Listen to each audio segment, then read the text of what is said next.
Try.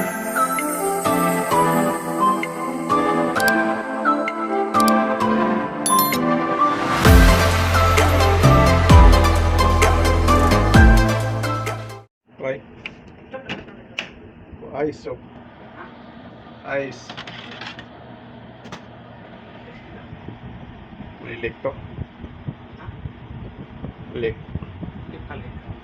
Wheel ka mga guys. Window type aircon i-repair natin mga guys. Full ice. Wala to po yun. Para.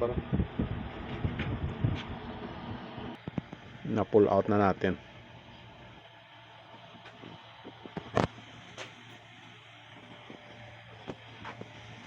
May marka dito kasi hindi natin mas-designate kung saan banda tong leaking na to.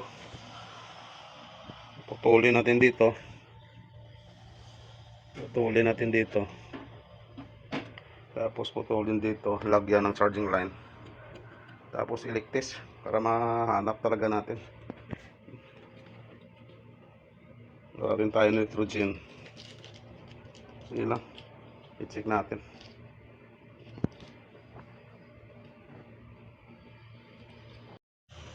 Nasolda na natin mga guys. Nalagyan na natin ng charging line.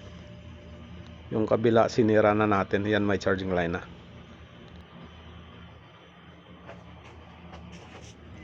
Para malagyan natin ng pressure. Mahanap natin yung leak. Yan, may marka na ng oil na nagtagas.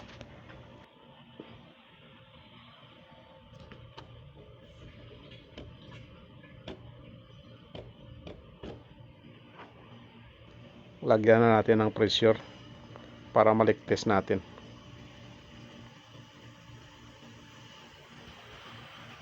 Yan, may sumingaw na. Parang lumaki na ng tinanggal na natin. Hindi natin mahanap eh.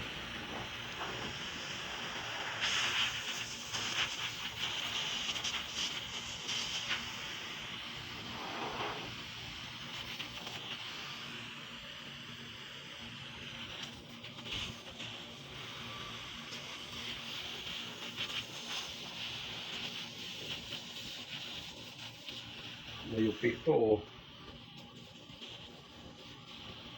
Kasi lumaki na.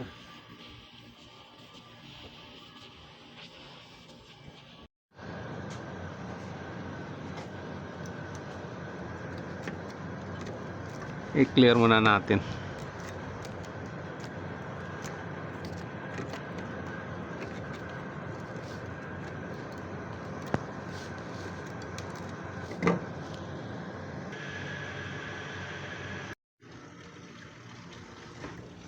Loob-loob natin sa tubig para makita natin kung saan yung magbubbles. Yan oh, malaki oh.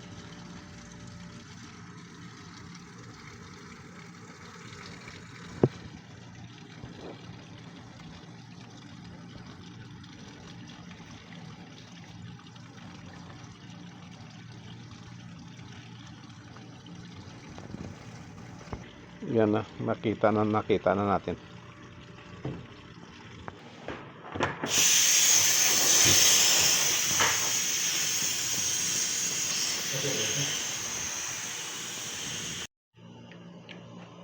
Kontin natin yung valve niya para walang pressure sa loob.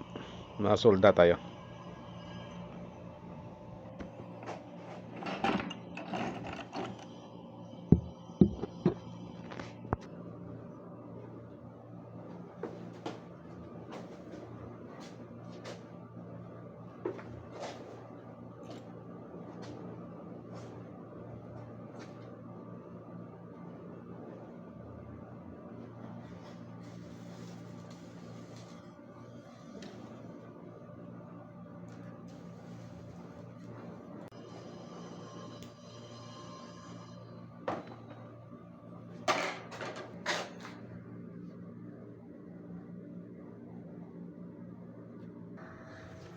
Pressure 130. May pressure 130 PSI. Yan oh. Ilubog ulit natin sa tubig para makita natin kung may magbubbles pa. Yan oh. Wala na. Wala tayo nitrogen. Kung may nitrogen, karga natin kahit 300. Wala tayong nitrogen. Okay na to, pwede na natin ibalik.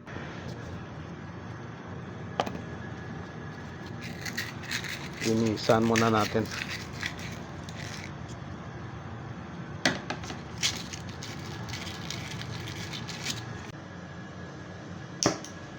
Magsolda na tayo.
Kabit natin ang blue pipe sa charging line.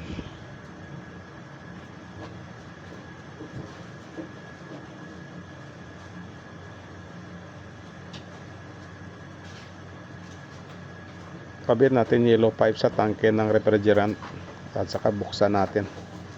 Partial natin pressure para ma-check natin kung may leak o wala.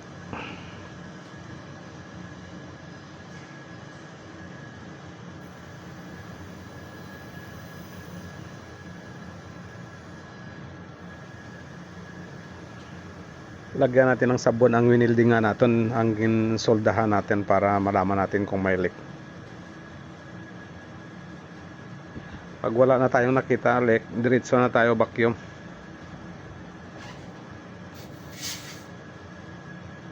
Ilipat natin ang yellow pipe sa vacuum pump. Bago natin pandarin ang vacuum pump, dapat naka-open ang manifold gauge natin.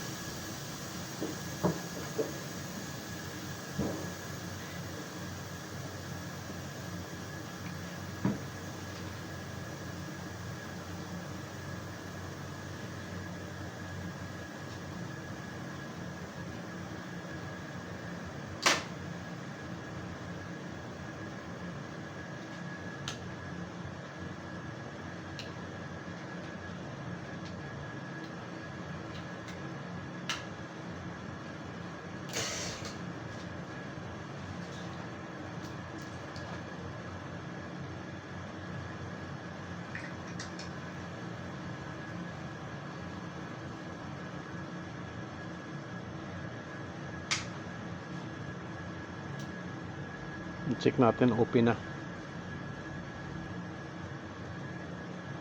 Start na natin vacuum.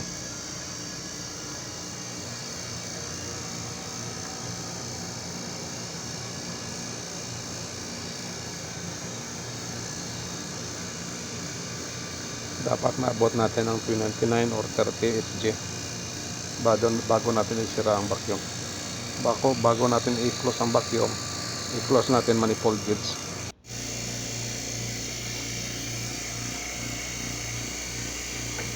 Close na natin manifold gauge. I-close na rin natin vacuum.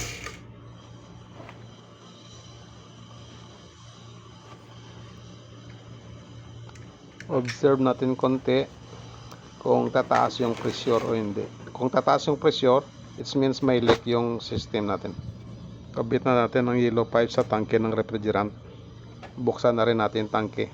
Tapos purging na rin natin para walang papasok na hangin sa system. Buksan na rin natin preyon. Nakaiga ang tangke natin. Pakilala, gas at liquid ang papasok.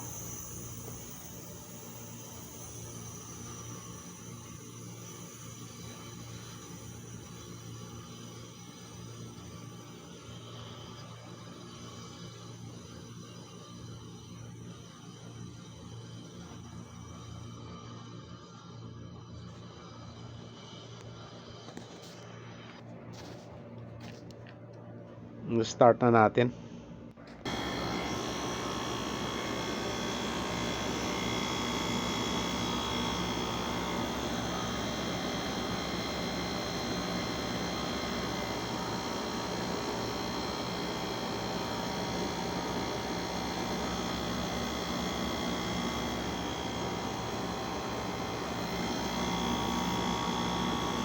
Dagdagan natin pa konti-konti.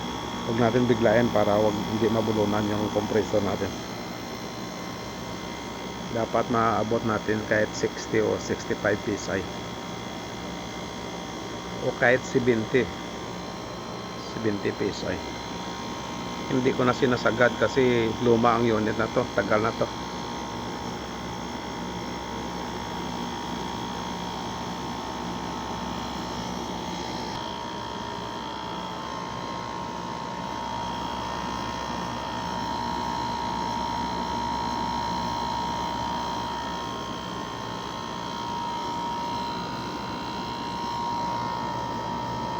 Yan o, nag-a-ice na.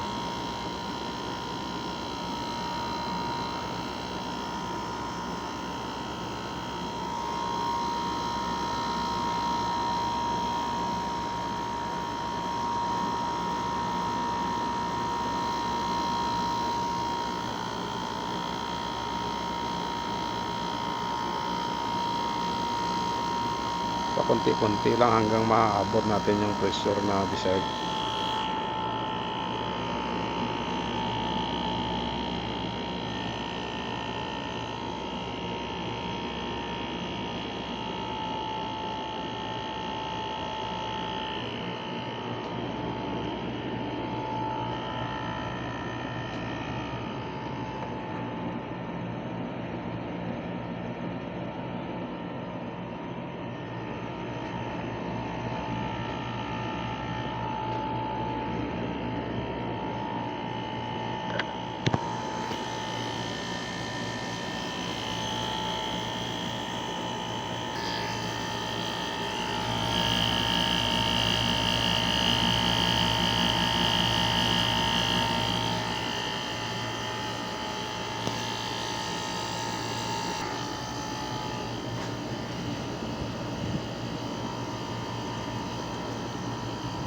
Malamig na mga pipe.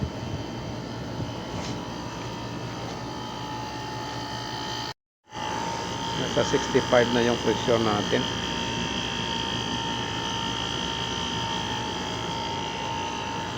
Tapos ang amperahe natin tama lang, 11.13, 1.5 tons ito mga guys, 18,000 BTU. Success na to mga guys. Isira na natin at saka ibalik. Thank you for watching.